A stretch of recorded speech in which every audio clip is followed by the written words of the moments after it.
Rangpur medical college হাসপাতালের কোয়ার্টারে অনৈতিক কাজে লিপ্ত থাকার সময় ড্যাবের রংপুর বিভাগীয় সাংগঠনিক সম্পাদক ডাক্তার এবিএম মারুফুল হাসানকে আটক করে পুলিশে দিয়েছে স্থানীয়রা।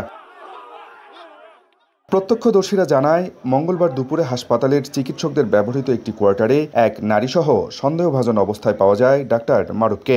বিষয়টি স্থানীয়দের নজরে এলে তারা তাৎক্ষণিকভাবে ঘটনাস্থলে গিয়ে অপ্রীতিকর অবস্থায় তাদের আটক করে এবং পুলিশকে খবর দেয়। পরে পুলিশ এসে পরিস্থিতি নিয়ন্ত্রণে আনে। আমার সাথে তার পূর্ব পরিচিত হওয়ার কারণে তার বাবার অসুস্থতা নিয়ে কথা বলার জন্য আমাকে কল দেয়, আমি আসি। আমি ওনাকে চিনি, উনি আমার পূর্ব পরিচিত, এতটুকুই।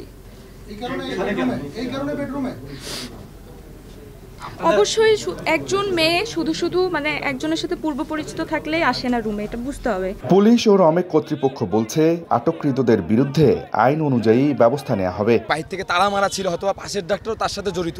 এখান থেকে ম্যাক্সিমাম ওরই যে সিন্ডিকেটের যে সদস্যরা আছে তারা তার সাথে জড়িত।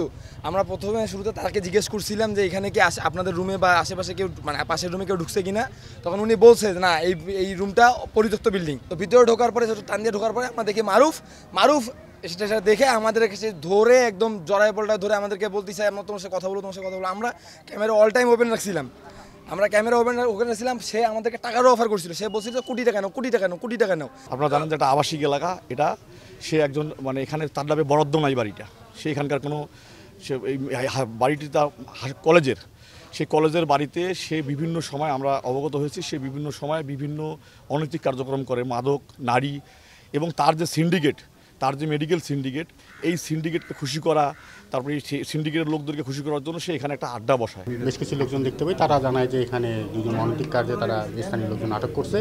সেই ভিত্তিতেই তারা আমাদেরকে হ্যান্ড ওভার করেছেন। আমরা সেই অপরাধে আমরা তাকে মানে আইনগত ব্যবস্থা করব। যেহেতু একটা ঘটনা ঘটেছে, আমরা আইনানুগ ব্যবস্থা নিতে যাচ্ছি। পুলিশ ওসি এসেছিলেন, উনি ঊর্ধ্বতন কর্তৃপক্ষের সাথে যোগাযোগ করেছেন যে এই সিস্টেমে কী ব্যবস্থা নেওয়া উচিত বা কী করা উচিত, সেই অনুযায়ী উনি ব্যবস্থা নিয়েছেন। আটককৃত ওই চিকিৎসক রংপুর মেডিকেল কলেজ হাসপাতালের আইসিইউ বিভাগের ইনচার্জ হিসেবে কর্মরত আছেন। আব্দুর রশিদ জীবন, সময় সংবাদ, রংপুর।